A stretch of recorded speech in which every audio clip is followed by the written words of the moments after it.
Oh là, j'ai pas mal parlé foot en ce dimanche avec mes potes et tout, et c'est vrai qu'il y a 5 thèmes qui sont sortis, j'ai trouvé ça super intéressant. Notamment le premier, c'était qu'est-ce que j'ai pensé des équipes du Maghreb. Je veux commencer par ça parce que c'est dans la lignée de ma vidéo juste avant où je pète un plomb parce que je déteste l'injustice. Bah là, si on parle d'injustice, c'est pas mal, hein. Surtout, bon, on va parler du Maroc. Quand je pense que le Maroc se fait sortir de cette Coupe du Monde en étant euh, pas les plus forts, mais certainement les meilleurs. Pourquoi pas les plus forts? Parce qu'il faut être cohérent. Euh, Quand on manque de tueurs devant, si on marque pas les buts, et ben c'est qu'on n'est pas les plus forts. Il faut les zones de vérité, c'est trop important. Mais par contre, les meilleurs, quoi. Quand on voit le Maroc jouer, on est dégoûté. On est dégoûté qu'ils sortent de la Coupe du Monde. Sincèrement, les deux matchs qu'ils font, alors le premier contre l'Iran, c'est un miracle, hein. C'est un miracle iranien, hein, clairement, hein. Putain, c'est ça, ça m'a un peu dégoûté ce match parce que c'était tellement injuste le résultat. Et le deuxième match contre le Portugal de Ronaldo, hmm, je je dirais pas qu'il méritait forcément de gagner, mais en tout cas, il ne méritait certainement pas de perdre. Et même quand on voit les stats à la fin du match, on se dit, mais ils ont fait plus que jeu égal, les Marocains. C'est un peu dégueulasse qu'ils sortent, hein. C'est vraiment dégueulasse. Et je vais même dire, même la Tunisie, quand on y réfléchit, quand on aime le football, eh ben on est dégoûté que les Tunisiens sortent. Parce que au niveau du cœur, ce qu'ils ont donné, même là, la branlée qu'ils sont pris contre les Belges, bah ouais, ils sont pris une branlée. Ils auraient même pu s'en prendre le double si le gardien ne sortait pas des exploits. Mais honnêtement, eux aussi, ils auraient pu marquer 2-3 buts de plus. Cette équipe, bah, ça me fait mal que des équipes qui jouent autant avec le cœur, qui ont joué de malchance, sortent euh, alors qu'ils ne, ils pouvaient encore nous faire rêver, quoi. On pense encore il y a 4 ans à l'équipe d'Algérie ouais, qui avait ébahi un peu tout le monde, hein, sincèrement.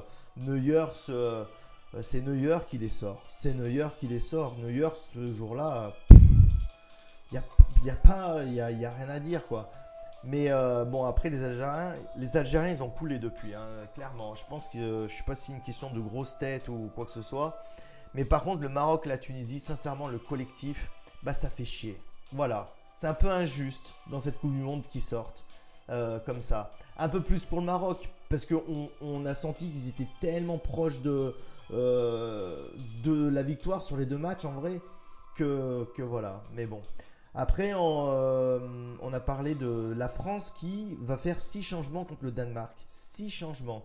Alors, est-ce que, connaissant Deschamps, on se dit que le gars serait assez froid pour se faire passer deuxième pour éviter l'Argentine? C'est la question qu'on s'est posée parce qu'il y a un risque que l'Argentine passe. Et c'est vrai que si l'Argentine passe par miracle, puisqu'il faut le dire, comme je l'ai dit, c'est une équipe de merde, mais si jamais il passe, on se dit, il peut avoir la rébellion. Donc, mais en y réfléchissant, on a estimé que non. Non, il va juste faire souffler les joueurs comme lui quand il était joueur. La France de 98 et 2000, c'était ça, hein. Il faisait jouer les coiffeurs pour le dernier match, quoi. Donc non, parce que je pense que Deschamps, après, il a bien vu que même si l'Argentine se rebelle et qu'il passe, il suffira de mettre un plan anti-Messi et lui, tactiquement, il saura le faire, hein, si les autres équipes savent le faire, pour l'isoler, pas avec un marquage individuel, même si Kanté sera dessus, mais surtout un marquage de zone pour l'isoler. Le mettre dans la toile d'araignée, ça suffit pour faire déjouer toute cette équipe au final. Donc c'est facile. En fait, c'est facile. Et il vaut mieux se taper l'Argentine que la Croatie, clairement. La Croatie, c'est vraiment une équipe qui peut aller très très loin. Après, on a parlé du niveau général des nations.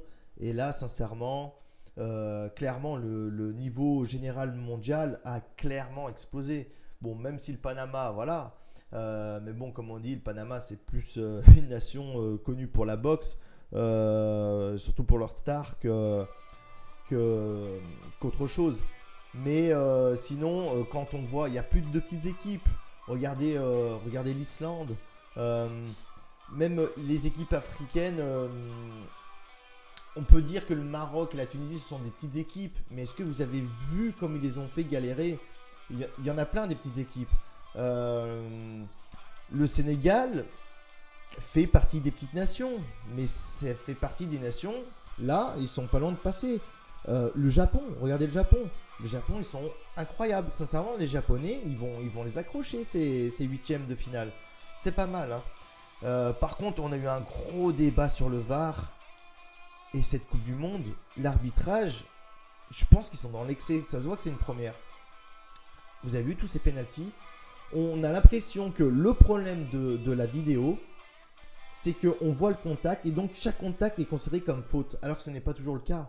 Ce n'est pas toujours le cas. Là, on a l'impression que les joueurs, à peine ils sont touchés, l'arbitre il voit contact, il siffle. Vous avez vu le nombre de pénaltys qu'il y a? C'est incroyable. C'est limite chiant. C'est chiant, il y a trop de pénaltys dans cette Coupe du Monde. Et petite parenthèse aussi, les ballons, faut pas déconner. C'est des ballons de plage. Vous avez vu tous les coups francs qu'il y a? Je suis pas certain qu'avec des ballons normaux, il y aurait autant de buts. Les ballons volent, les gardiens font des boulettes, les ballons se crèvent. Mais c'est incroyable, combien de ballons crevés déjà? Mais c'est un truc de fou. Ceux qui ont connu Ronald Koeman, mais avec des ballons comme ça, il y aurait un arrêt de jeu toutes les 10 minutes. C'est un peu n'importe quoi. C'est vraiment n'importe quoi. Justement, là, je suis en train de penser, la dernière question, c'est l'Allemagne. On a parlé de l'Allemagne. Est-ce qu'ils n'ont pas lancé leur Coupe du Monde? Et est-ce qu'ils ne vont pas faire mal? Parce que là, on parlait du manque de cadres, mais là, les cadres se sont réveillés sur la deuxième mi-temps contre la Suède. Et je crois que déjà, cette Allemagne-là va exploser la Corée. Donc là, après, ça va se jouer entre le Mexique et la Suède. Sincèrement, j'aimerais bien que le Mexique fasse au moins un nul pour que l'Allemagne passe deuxième. Pourquoi? Parce que je rêve d'une affiche Allemagne-Brésil. Je rêve de cette revanche de la demi-finale de la Coupe du Monde 94. Neuer contre Neymar. Ça me fait rêver. Ça me fait vraiment rêver. J'ai envie de le voir. J'ai envie de le voir. Et puis, parce que les Mexicains, ils nous font plaisir. Ça aussi, les Mexicains nous font plaisir et j'aimerais les voir au deuxième tour contre donc l'équipe... ça sera certainement la Suisse ou la Serbie. Un des deux, je crois. Donc voilà. En tout cas, Coupe du Monde plaisante. Même s'il y a pas mal de choses qui agacent, l'arbitrage est à revoir et comprendre que ce n'est pas parce qu'un joueur se fait toucher qu'il y a penalty tout le temps. Ce n'est pas ça, on n'est pas au basket là, bordel. Donc voilà. En tout cas, mets un petit like pour me motiver. Et puis abonne-toi et puis ça fera toujours plaisir. Allez, bye.